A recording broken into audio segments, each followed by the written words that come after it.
9 días para que comience ya el invierno y Ursula von der Leyen es llamativamente optimista. Dice que estamos a salvo. Así declara, ha sido la presidenta de la Comisión Europea hoy, que ha asegurado que estamos a salvo y que Rusia ha fracasado.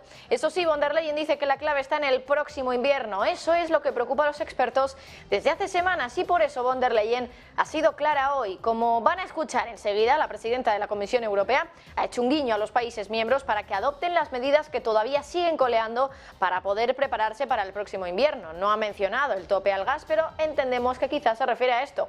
Ha insistido también la presidenta en que la preparación para entonces empieza ahora. El problema es, por tanto, el próximo invierno, y aunque todavía queda un año, desde la Unión Europea ya están empezando a dar las primeras cifras que sin duda nos hacen ponernos en alerta. Enseguida se las damos. Empezamos la semana con el reconocimiento público que hizo Vladimir Putin el viernes a última hora. Dijo que Rusia podría tener que llegar a un acuerdo de paz con Ucrania para acabar la guerra e incluso llegó a admitir que se cometieron errores en la movilización militar. Es una de las primeras veces en las que Putin ha hablado públicamente de llegar a un acuerdo de paz, pero otra de esas declaraciones sorpresa del presidente ruso, que se la avanzábamos ahora mismo, fue la que hizo respecto a la movilización militar. Dijo que hubo problemas con esa movilización y que no había necesidad de llamar a tropas adicionales. Enseguida les damos más detalles.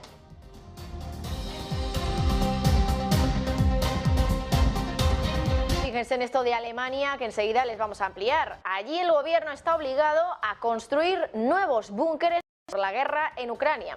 Los gobiernos regionales están exigiendo a la ministra federal de Interior que refuerce la protección de la población y que construyan nuevos búnkeres para los ciudadanos alemanes. Enseguida se lo contamos.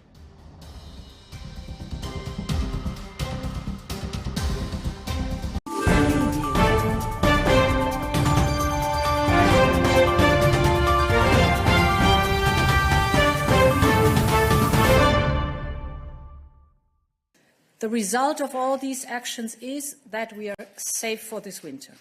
Russia's blackmail has failed. However, some of our proposals are still under discussion, and they are essential for our energy preparedness.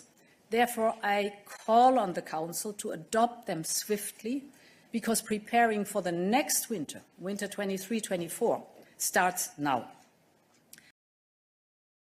Muy buenas tardes, 12 de diciembre, quedan 9 días para el invierno y Ursula von der Leyen dice que estamos a salvo. Así declara, ha sido la presidenta de la Comisión Europea hoy, que ha asegurado que estamos a salvo y que Rusia ha fracasado. Lo ha dicho en una rueda de prensa, hablando sobre el suministro de gas para 2023, donde por cierto ha comparecido con el presidente de la Agencia Internacional de la Energía, que también ha comentado cosas muy interesantes que enseguida les vamos a trasladar. Pero eso sí, von der Leyen dice que la clave realmente no está en este invierno, sino en el próximo.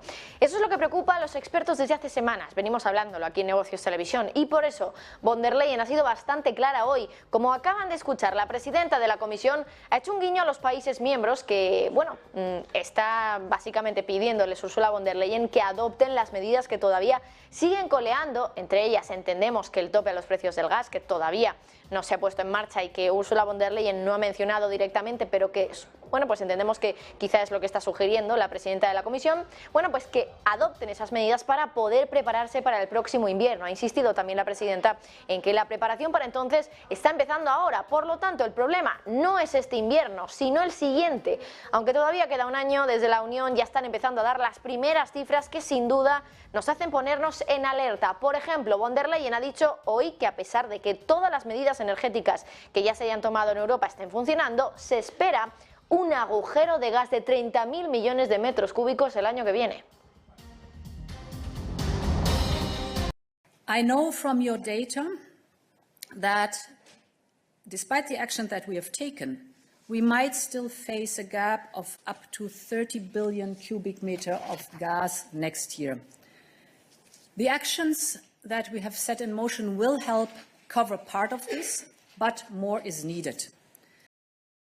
Y con von der Leyen también ha estado el presidente de la Agencia Internacional de la Energía, Fatih Birol. Aunque también ha dicho que este invierno todo apunta a que ya estamos fuera de peligro, no parece haber sido tan optimista en sus palabras. Por ejemplo, ha advertido en esa misma frase donde decía que ya parece que estamos fuera de peligro, no lo ha querido afirmar con rotundidad como sí lo ha hecho von der Leyen.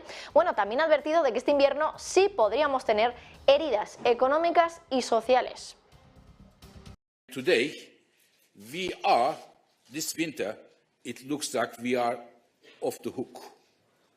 We may go through this winter with some economic and social bruises, but normally we should go through this winter as a result of all the measures taken in Europe, because our gas storages are very high. Fatih Birol ha ido más allá, dice que lo que va a ser difícil es 2023 y ha dado 3 motivos. Dice que para entonces podríamos quedarnos sin nada de gas ruso, ni una gota. Además, alerta también de que el mercado de gas natural licuado, que al final es a lo que se ha aferrado Europa como alternativa al gas ruso, va a estar mucho más tenso en 2023, sobre todo, dice, y esto es muy curioso, por el miedo a que China acabe absorbiendo una gran parte de las importaciones. Y por último, también ha dicho que cree que otro peligro es que el año que viene no gocemos de las altas temperaturas que hemos tenido este año. Estos son los 3 peligros que harían, según Fatih Birol, que 2023 sea un año difícil en la crisis energética. And next year may well be, 2023, may well be much more difficult than this year, for 3 reasons. Namely, there may not be Russian gas deliveries at all. LNG markets will be exceptionally tight. And third, we may not be able to benefit from the mild temperature, means that we may have a problem. Y especialmente interesante ha sido el segundo punto, lo que ha dicho el director de la Agencia Internacional de la Energía sobre el gas natural licuado de cara al año que viene. Es una de las soluciones en las que se ha volcado Europa como alternativa del gas ruso, se lo decíamos. Sin embargo, Fatih Birol cree que el año que viene la dificultad estará en la capacidad de producir más gas natural licuado, que parece limitada, ha dicho. Mucho ojo también con China en este sentido, porque ya vimos cómo esta semana se ha llegado a acuerdos con Qatar, por ejemplo, para comprarle gas natural licuado durante 27 años, ese es el tiempo que se ha asegurado la compra de gas natural licuado, y ha dicho Fatih Birol que China podría absorber una gran parte del mercado el año que viene, así que cuidado con el gas natural licuado y sobre todo con el papel de China. This year we import a lot of LNG from US and other sources, but next year might be even more difficult. The reason is the amount of new LNG capacity, LNG supply, LNG coming from the exporting countries is at record low, only 20 BCM. We have recently never ever seen such a small amount of additional capacity coming. In Europe, we are building many countries LNG import capacity. It's about 40 BCM coming next year. But the new LNG coming to market is very, very limited.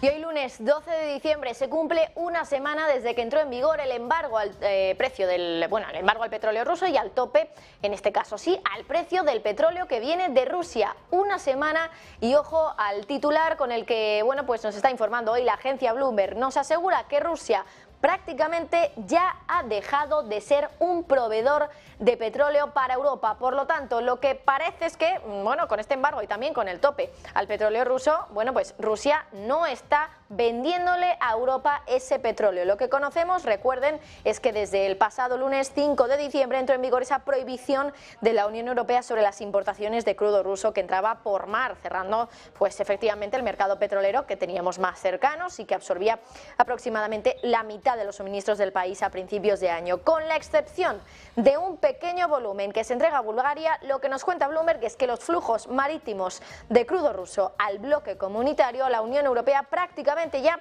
se han detenido. ¿Dónde va ese crudo rechazado por Europa? Pues sobre todo a Asia, con una flotilla de petroleros navegando por el continente a través del canal de Suez para entregar esos cargamentos sobre todo a India y a China. Ese flujo, dice Bloomberg, que ha aumentado a más de 3 millones de barriles diarios en la semana que terminó el pasado viernes 9 de diciembre, lo que representa el 89% de todo el crudo enviado desde los puertos rusos durante esa semana. Es decir, que casi todo el petróleo que salió de Rusia la semana pasada fue a Asia, a India y a China, sobre todo. Por lo tanto, Europa queda ya pues prácticamente relegada y queda ya relegada, como digo, a una posición muy pequeña dentro de lo que son las exportaciones de petróleo a de Rusia a Europa. Como decíamos, pues realmente la única excepción que tenemos es un pequeño volumen que se ha entregado a Bulgaria, pero el resto de flujos marítimos de petróleo ruso prácticamente se han detenido si miramos a la Unión Europea.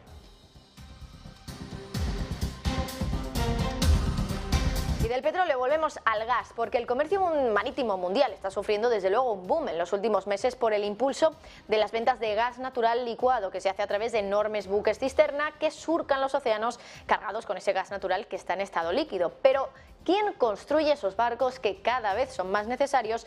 Por tanto, ¿quién es el que se está beneficiando también de ese boom del gas natural licuado?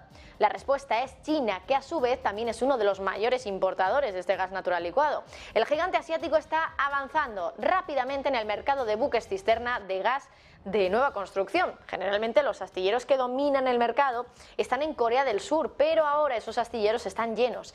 Y dice Reuters que 3 astilleros chinos ahora han ganado casi el 30% de los pedidos récord de este año para construir 163 nuevos buques de gas. Además, China ha triplicado el número de pedidos que ha recibido para la construcción de estos buques. Corea del Sur es el rey del mercado, pero ahora están inundados de pedidos para la expansión masiva de la planta North Field en Qatar y por eso ahora está entrando en juego China, que podría ser ese ganador secreto del boom del gas natural licuado, que curiosamente, sobre todo resalta con la afirmación efectivamente de que China es uno de los mayores importadores del gas natural licuado. Sin ir más lejos, recuerden ese acuerdo con el que, al que llegó con Qatar para suministrarle gas natural licuado durante 27 años, así que las gallinas que entran por las que salen, el dinero que sale por esas importaciones, por el dinero que entra por construir esos buques que tanto se necesitan para transportar gas natural licuado.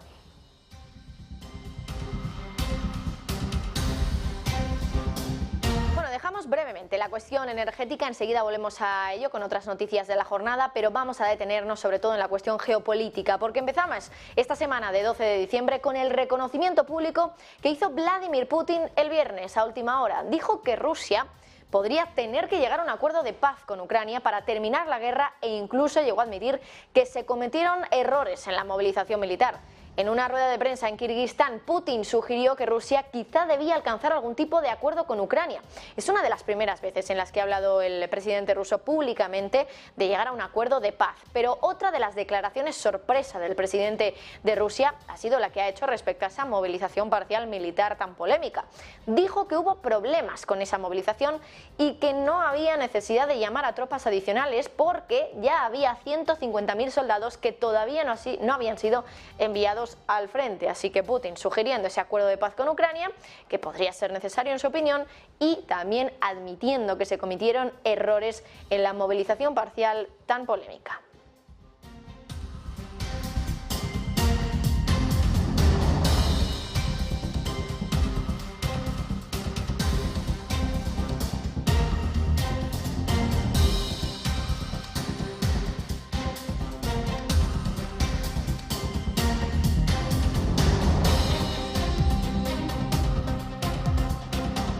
Ya sabemos que Rusia ha utilizado la energía como arma de guerra contra Occidente, no paran de decir los distintos líderes de la Unión Europea, por ejemplo, o de Estados Unidos. Lo ha hecho en ese conflicto con Ucrania, en ese contexto. Sin embargo, ahora también lo estaría utilizando contra los propios ucranianos. Rusia está destruyendo directamente gran parte de la infraestructura energética del país y, según le ha comunicado Zelensky a Joe Biden, el 50% de la infraestructura total energética de Ucrania ha sido destruida por misiles. Marta Isern. El frío se ha convertido en un arma de guerra. El invierno no solo afecta en el frente, sino también en los hogares. Y los ucranianos sufren cada vez más la falta de electricidad ante la destrucción de gran parte de su infraestructura energética. Según le ha comunicado Zelensky a Joe Biden, el 50% de la infraestructura total del país ha sido destruida por los misiles.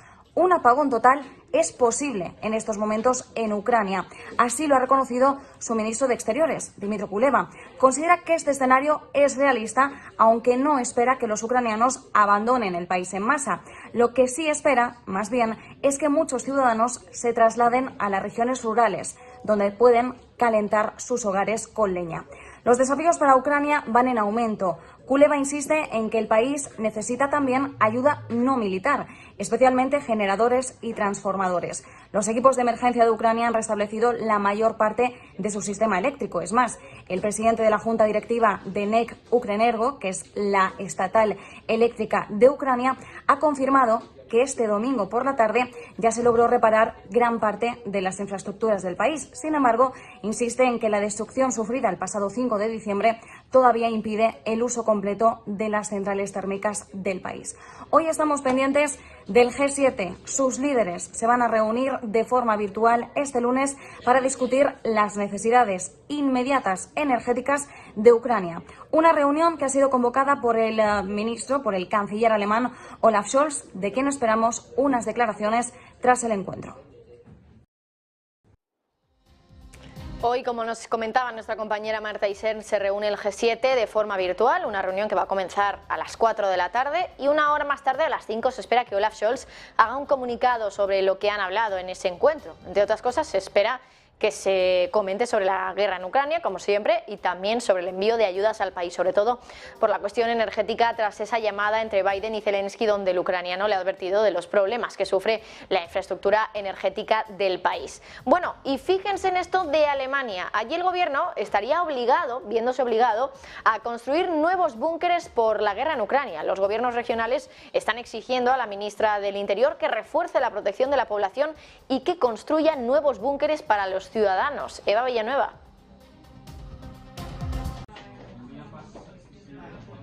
Alemania se prepara para una posible escalada militar del conflicto de Ucrania y lo hace a petición de los gobiernos regionales que han obligado al ejecutivo que encabeza Olaf Scholz a construir nuevos refugios, nuevos búnkeres en este contexto de guerra. Los representantes de los Länder han exigido a la ministra de Interior, Nancy Faeser, que refuerce la protección de la población y construya esos nuevos búnkeres para los ciudadanos alemanes. Tras esta solicitud, el inventario planificado debe completarse antes de la primavera del año que viene. Según informa el diario The Bild, en 2007 el gobierno alemán dejó de dar servicio a unos 2.000 búnkeres por el alto coste que suponían. Una decisión que ha hecho que en el momento actual solo haya 600 refugios preparados en toda Alemania. Problema: solo albergan espacio para acoger a 500.000 personas, es decir, solo uno de cada 166 ciudadanos alemanes podría buscar refugio en ellos. Algunos políticos alemanes del Bundestag son muy críticos con el gobierno de coalición, de ahí que entre esas voces se haya acusado a los partidos del Ejecutivo de hundir a Alemania en deuda récord, pero al mismo tiempo ahorrar en seguridad y protección civil. Así, los Länder, los gobiernos regionales, reclaman ahora unos 10.000 millones de euros del gobierno federal para el trabajo necesario, pero Berlín, apuntan, no tiene prisa por asignar este dinero. Mientras tanto, el acuerdo del grano vuelve a estar en el punto de mira. Erdogan, el presidente turco, estaría negociando con Putin para extender ese acuerdo a más materias primas, por ejemplo, a otras commodities y a más alimentos. Erdogan ha hablado con Putin en una llamada telefónica, pero también ha charlado con Zelensky, con el presidente ucraniano. Este ha dicho en su cuenta de Twitter que sigue el diálogo con Turquía para hablar sobre una posible expansión del corredor del grano.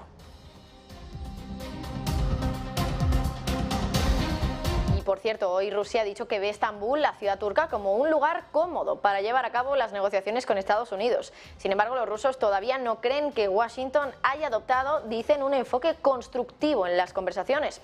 Lo ha dicho el viceministro de Asuntos Exteriores de Rusia, según la agencia de noticias RIA Novosti. Allí en Turquía se han celebrado ya varias rondas diplomáticas, entre ellas las fallidas conversaciones de paz anticipadas, la iniciativa del grano, del Mar Negro, las negociaciones para el canje de prisioneros y también una reunión cara a cara entre el jefe de Servicio de Inteligencia Exterior ruso y el director de la CIA.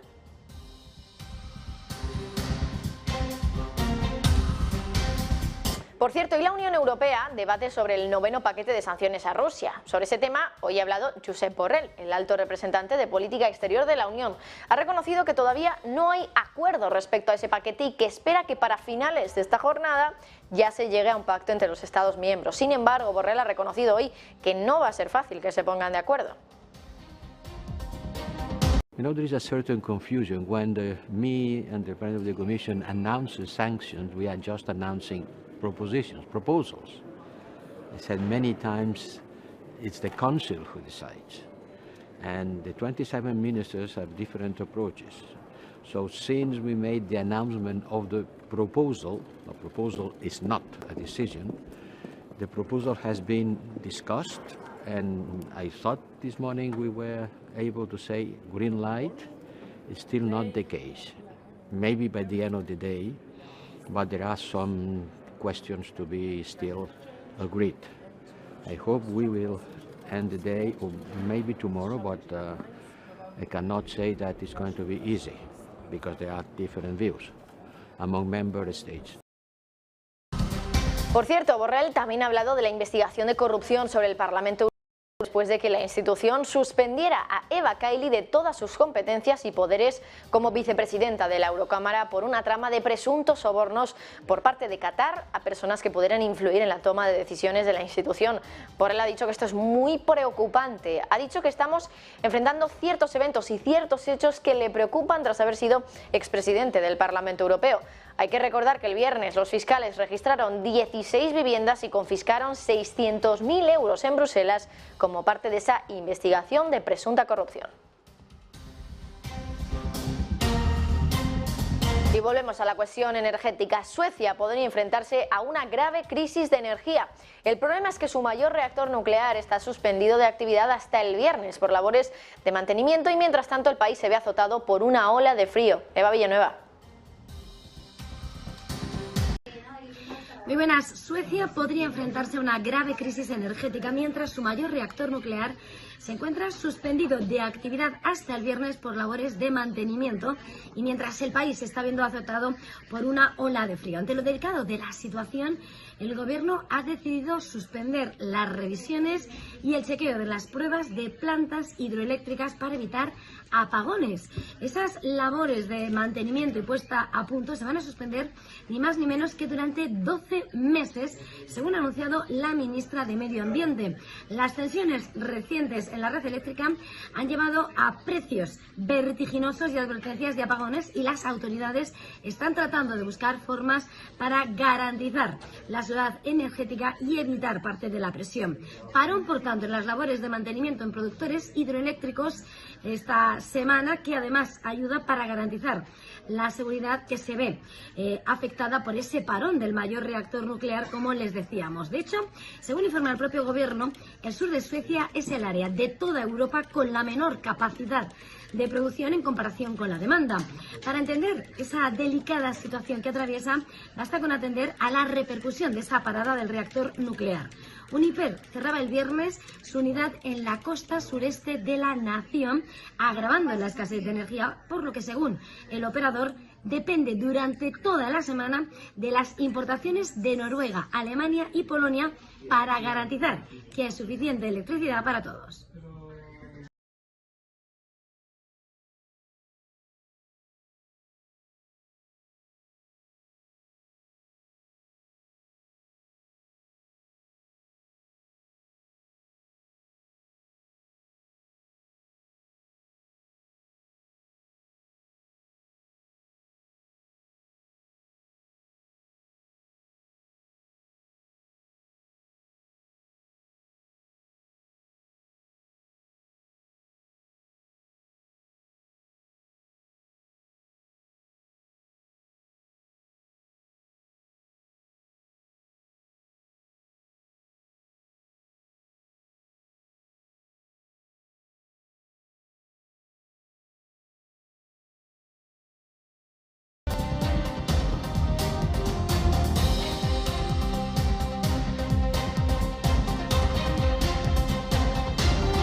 Empieza el frío de verdad en Europa y por tanto el verdadero test energético. Las bajas temperaturas permanecerán en el norte de Europa durante toda la semana e incluso en algunos países como el Reino Unido, la nieve y el hielo van a activar advertencias climáticas amarillas. Se espera que el clima inusualmente frío golpee más fuerte a los países nórdicos con temperaturas de 12,5 grados centígrados por debajo de lo normal, por ejemplo en Oslo este viernes. De hecho, el termómetro va a bajar a menos 14 grados y medio en la capital noruega.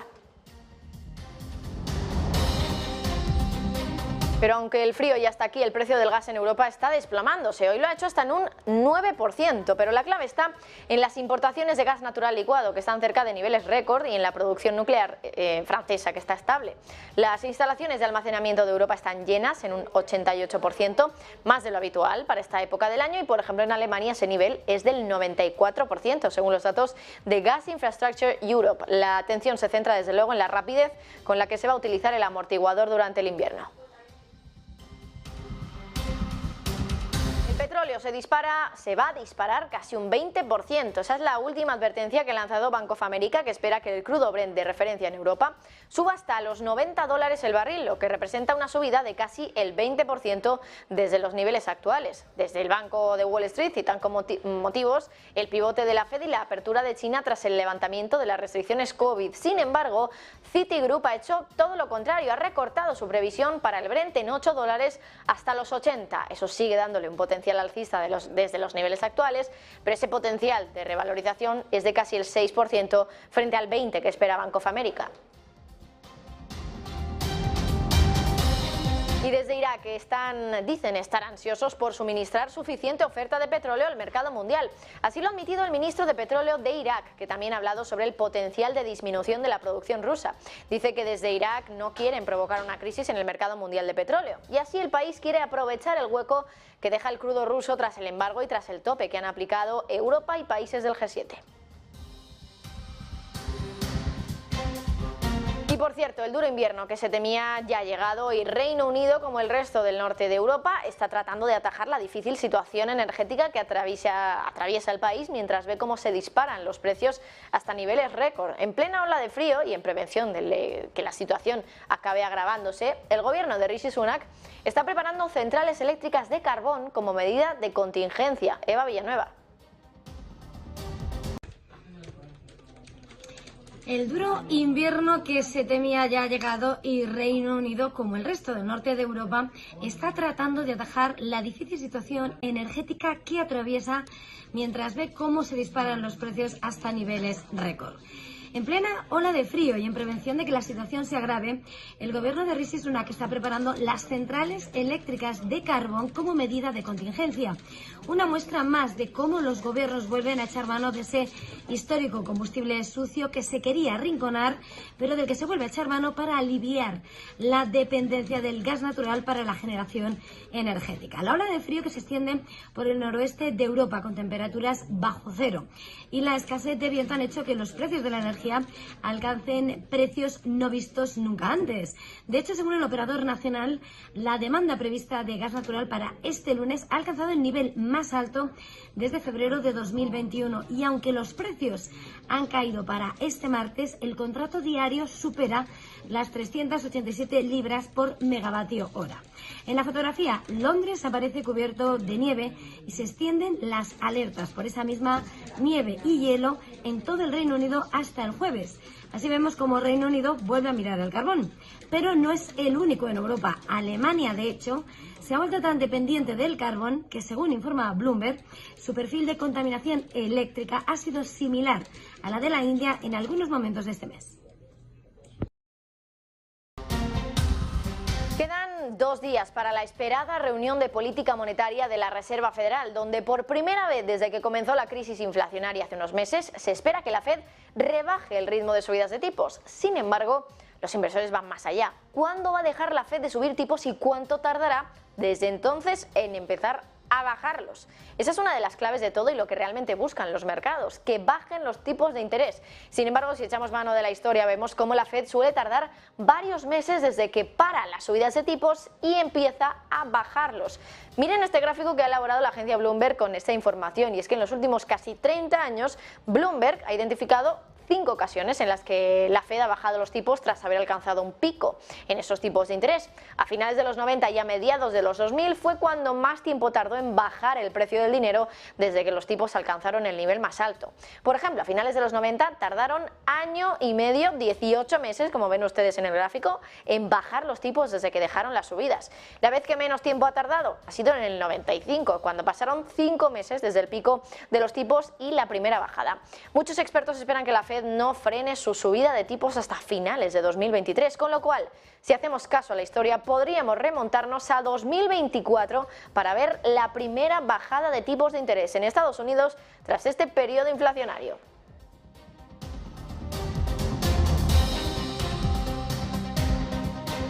Las subidas de tipos de interés de los bancos centrales se reflejan en las subidas de tipos también de la deuda, y desde el mismísimo Banco Central Europeo ya están advirtiendo de las consecuencias que puede tener esto para las empresas. Dice que el aumento de los costes de endeudamiento pondrá en riesgo la rentabilidad, la capacidad de mantener la liquidez y los índices de financiación de los bancos. Marta Isern.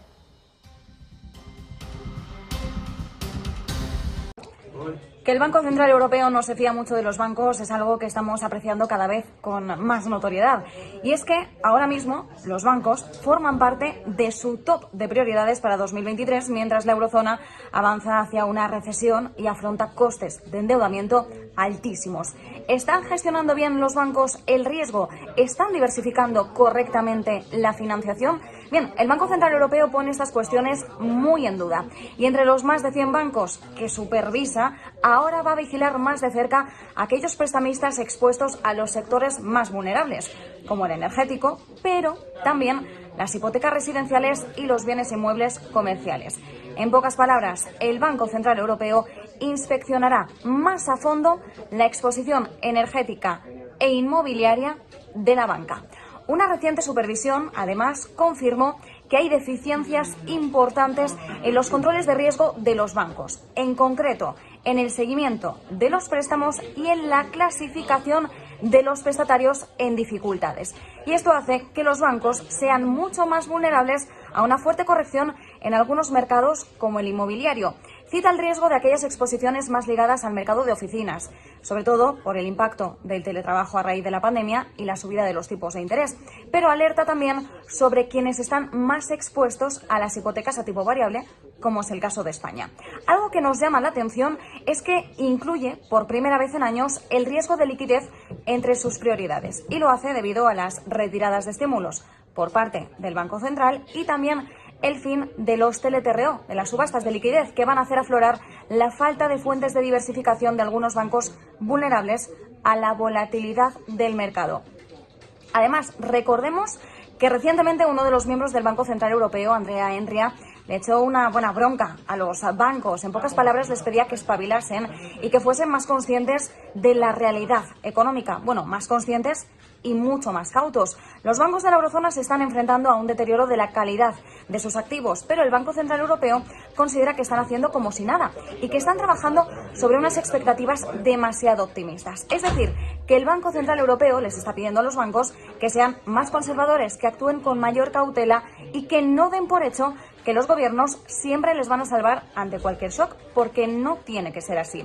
¿O por qué ser así? El Banco Central Europeo cada vez está más insistente. Pide a los bancos que gestionen de forma proactiva el riesgo crediticio, la morosidad en los préstamos al consumo y la morosidad anticipada están aumentando en hogares y en empresas y pesan cada vez más los riesgos subyacentes que pueden deteriorar la calidad de los activos en los próximos meses. Bueno, y además hoy también tenemos que hablar de la crisis cripto, que parece que está salpicando a un nuevo agente del mercado que desde luego es una de las principales empresas que tenemos en el mercado de las criptomonedas, es Binance. Y es que hay un informe de Mazars que, bueno, pues estaría generando dudas, o al menos dice el informe que Binance estaría generando dudas en torno a la prueba de reservas de Bitcoin. Lo que dice el informe es, bueno, básicamente que está viendo banderas rojas en las finanzas de Binance. Gabriel Montalto, cuéntanos un poquito más qué es lo que dice ese informe y por qué está viendo banderas rojas en las finanzas de esta compañía. La prueba de reservas de Binance genera dudas ante el informe de Mazars. Esto ha salido en el día de hoy, una noticia de investing.com, en donde el informe de Mazars sobre las reservas de Bitcoin de Binance tendría algunas zonas grises, dice el artículo, dice el informe.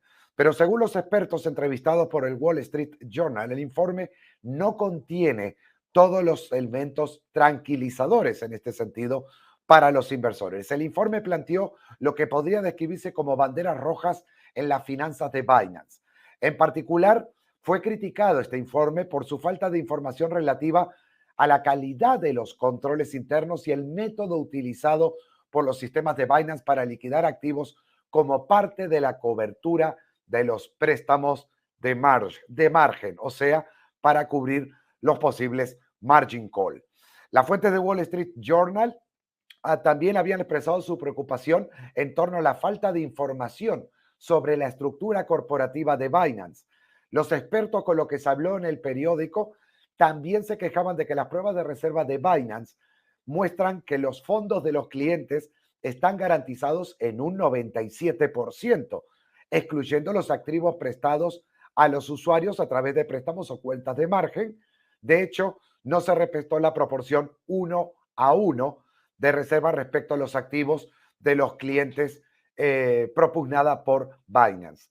Los fondos de los clientes de Binance están garantizados al 97% o al 101% según el método de cálculo. Esto es algo muy importante porque fue Binance justo la propulsora, la que promovió este tipo de informes y controles después de lo haber vivido con FTX, por ejemplo, y que lo que debería demostrar es la robustez del sector cripto y de alguno de los exchanges dedicados a la intermediación de las inversiones para las criptomonedas con los inversores. Por lo tanto, es muy importante esto que se están dando, estos datos, este informe, el Mazars, sobre todo por parte de Binance, porque Binance en este momento es el monopolio, es el exchange más importante que existe. Bitcoin en este preciso momento está en la zona de los $17,000 nuevamente, lo había perdido durante la madrugada en los 16,860 y ahora está a escaso $1 para poder alcanzar nuevamente la zona de 17,000. Veremos más adelante qué noticias pueden salir respecto a esto y otras noticias del mundo de las criptomonedas. Bueno, en el mercado, desde luego que esta semana va a ser muy ajetreada. Tenemos reuniones de política monetaria de los principales bancos del mundo, Reserva Federal, Banco Central Europeo, Banco de Inglaterra, Banco de Suiza. Y la pregunta es si todos van a entonar la misma canción. No estamos muy seguros. Vamos a preguntárselo a José Luis Herrera, que es analista de Banco BIG España. Bueno, José Luis, muy buenas. Muchas gracias por estar con nosotros. Hola, muy buenas tardes a todos. Un placer. José Luis, en primer lugar te quería preguntar qué se espera de las reuniones de política monetaria que tenemos esta semana, por las cuatro, sobre todo las cuatro principales, que al final son Reserva Federal, Banco Central Europeo, Banco de Inglaterra y Banco de Suiza. ¿Se espera que en los cuatro casos veamos esa primera suavización del ritmo de subidas de tipos, tanto en Reserva Federal, Banco Central Europeo, como en los otros dos también bancos centrales que van a emitir sus decisiones de política monetaria? Eso es lo que el mercado está descontando, sin duda, una ralentización en cuanto al ritmo de subidas, pero no una finalización de las mismas. No lo olvidemos, ahora mismo en lo que respecta a la Fed, como banco, digamos, de referencia, lo que el mercado descuenta o el, digamos, el marco en el que el mercado se está moviendo es que pues va a haber un tope de subidas hasta al menos el primer semestre del año que viene y no se empezaría a bajar el ritmo de las mismas o no se empezaría, digamos, a iniciar una senda de bajada de tipos hasta el año 2024. Esto es diferente a lo que se contemplaba hace unos meses, a lo que se contemplaba pues a mitad de año y también no olvidemos la reducción de balance, que es un tema que ha preocupado mucho al mercado durante este año, que se está postergando en el tiempo. Y eso de por sí no es malo, pero es digamos, el marco en el que el mercado se está moviendo. Cualquier alteración de esa foto, de esa circunstancia, podría crear pues, un movimiento adverso en las bolsas y los bonos que por el momento pues, están complacientes, bastante pues, calmadas, en espera de que se plasme pues, efectivamente esa subida por el momento pues, que venimos descontando de al menos 50 puntos básicos. Vamos a prestar mucha atención en todo caso al dato IPC. Si el dato IPC, que en el caso de Estados Unidos se va a publicar antes de la cita, muestra alguna sorpresa, pues eso sí que podría hacer desestabilizarse la balanza, no sería la primera vez que ocurra a lo largo del año, y si no es así, pues bueno, la misma inercia compradora que venimos viendo en los índices desde hace unas semanas podría tener continuidad al menos pues hasta los primeros compases del próximo año, pero por el momento calma tensa podríamos definir la situación. Va a estar desde luego en el dato de inflación que conoceremos mañana, José Luis, por lo que estás diciendo. No sé qué se espera concretamente, porque entiendo que al final se espera que básicamente continúe la tendencia que veíamos en el dato del mes pasado, cuando vimos los datos de octubre y que eran mejores de lo que se esperaba. Estábamos batiendo las expectativas en términos de inflación en Estados Unidos. ¿Espera esto la Reserva Federal y en el caso contrario podríamos ver a lo mejor una modificación de la decisión de tipos que estaba sugiriendo Powell? Powell sugirió que ya podíamos ver la primera suavización del ritmo de tipos en esta reunión, por lo tanto 50 puntos básicos en lugar de 75. La cuestión es si cambia algo lo que se espera respecto a la inflación, ¿podría cambiar algo también la decisión de la Fed? ¿Podríamos ver, habría alguna posibilidad de que veamos de nuevo una subida de 75 puntos básicos en el caso de que la inflación llegue por encima de las expectativas? No es descartable, aunque esto sí que sería bastante pernicioso para el mercado. Powell ya ha acostumbrado a lo largo del año a no tomar decisiones con datos concretos, o la Fed en general nos ha acostumbrado a no tomar decisiones en base a datos concretos, sino en base a una sucesión de datos o a un ritmo en la tendencia de los mismos. Si venimos ya viendo un par de meses con cierta pues desaceleración y pensamos que podríamos haber llegado al pico de la inflación, muy sorprendente tendría que ser la subida de la misma para que se cambiara, pues digamos, la hoja de ruta y viéramos una subida de 75 puntos básicos. Lo que está claro es que posiblemente una mejora de la inflación, que es lo que el mercado está descontando, una continuidad en la desaceleración de ese crecimiento de la inflación, posiblemente no cree un efecto mayor en el mercado, pero una sorpresa en contra sí que podría hacer que se activaran muchas órdenes de venta y bueno, y que el mercado entrara en una situación de vulnerabilidad. No olvidemos además que el VIX, que está en niveles de alrededor de los 23-24 puntos, que viene rebotando desde niveles de 20, pues tiene ahora mismo una situación de fuerte sobreventa y la posibilidad de que ante la activación de una noticia negativa pues pudiera rebotar y por ende pues poder ver un nerviosismo general en el mercado que suele venir asociado con caídas.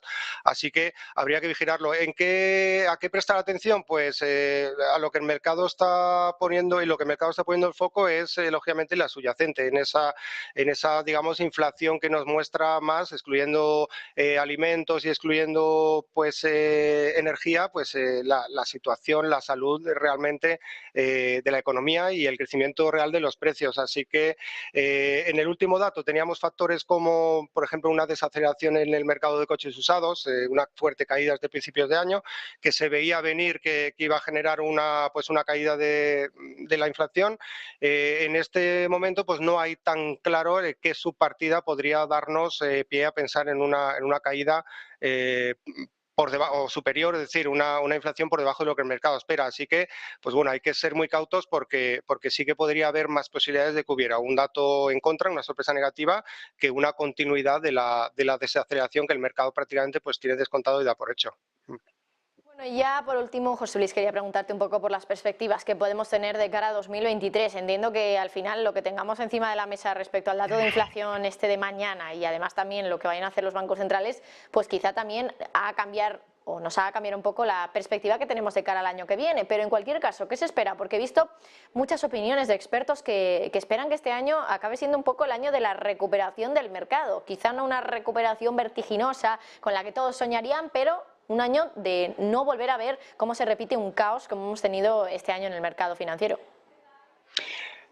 Complicado el escenario porque todo va a depender pues cómo sea el sesgo de los bancos centrales, si van a continuar con esa fuerte subida de tipos, si va a empezar a haber avisos de que la segunda parte del año podría empezar a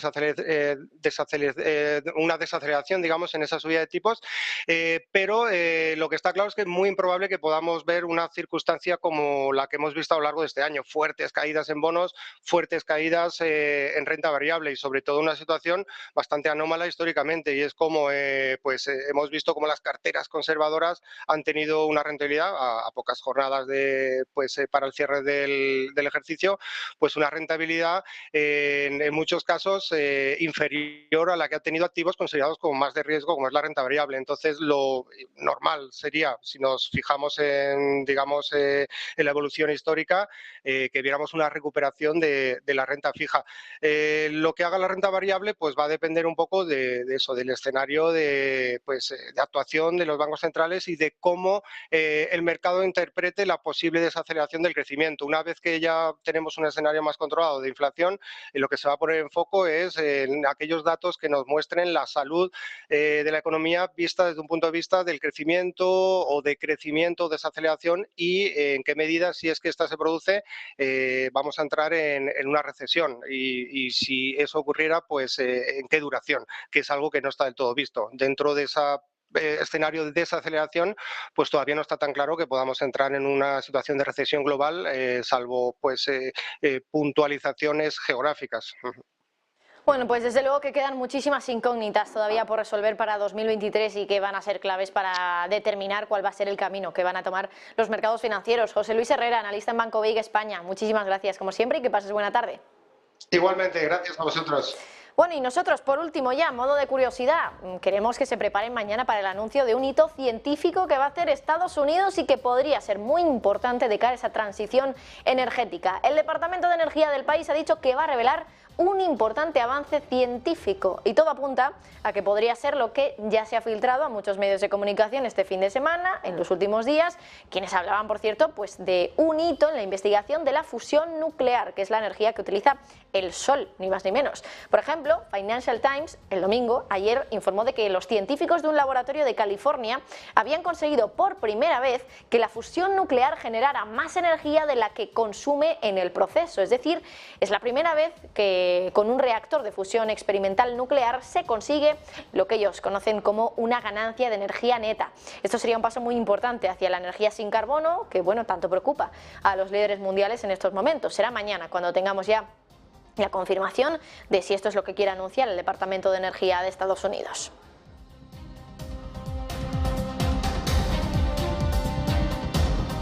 Arranca una semana frenética, desde luego, con 4 reuniones clave de bancos centrales: Reserva Federal, Banco Central Europeo, Banco de Inglaterra y Banco de Suiza. La clave de lo que puede hacer el mercado sobre todo va a estar en las decisiones que tomen, en este caso, pues los banqueros centrales de estos 4 bancos centrales, pero también en el dato de inflación que conoceremos mañana. Mañana a estas horas, es decir, dentro de 24 horas ya tendremos encima de la mesa ese dato de inflación. La clave será si vamos a continuar en esa tendencia donde batimos expectativas y cada vez la inflación es más baja de lo que se espera, o si esto no ocurre, y habrá que ver si esto puede modificar en algo lo que vaya a hacer la Reserva Federal, que solo 24 horas después va a reunirse y efectivamente va a desvelar cuál es su decisión, si finalmente cumple con lo que sugirió Jerome Powell y tenemos una subida de 50 puntos básicos, la primera suavización de tipos de interés en esta era inflacionaria que empezó hace unos meses. Nosotros nos despedimos aquí, como siempre volvemos a las 3 de la tarde con Marta Isern en Rolling Stocks. Gracias.